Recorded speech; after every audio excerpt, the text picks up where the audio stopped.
Hello guys, আসসালামু আলাইকুম। কেমন আছেন আপনারা? আশা করি সবাই ভালো আছেন। আপনারা তো আমরা ভালো আছি আলহামদুলিল্লাহ।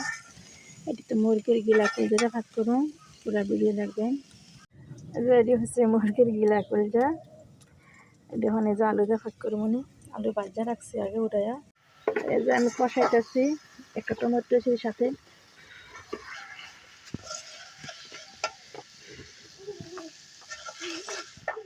যেটি মুরগির গিলা কলজা কষাইতেছি।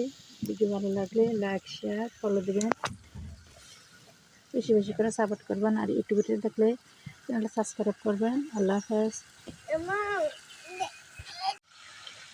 এর সাথে আমি আলু দিয়ে দিচ্ছি, আলু দিয়ে আগে বাজিয়ে রাখছিলাম, এর সাথে দিয়ে দিচ্ছি। প্লিজ ভিডিওটা বেশি বেশি করে সাপোর্ট করবেন। আমার রান্না শেষ, করলে যদি ভালো লাগে লাইক শেয়ার ফলো দেবেন, ইউটিউবে দেখলে চ্যানেল সাবস্ক্রাইব করবেন। ভালো থাকবেন, আল্লাহ হাফেজ। যে আমার আম্মু ভাত খেতে বসে পড়ছে, আচ্ছা খাইতে হবে দুষ্টামি করে। উডো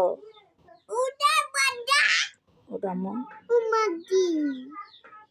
খাইতে সময় এত দুষ্টামি করে বলার বাহিরে। উডো আম্মু উডো।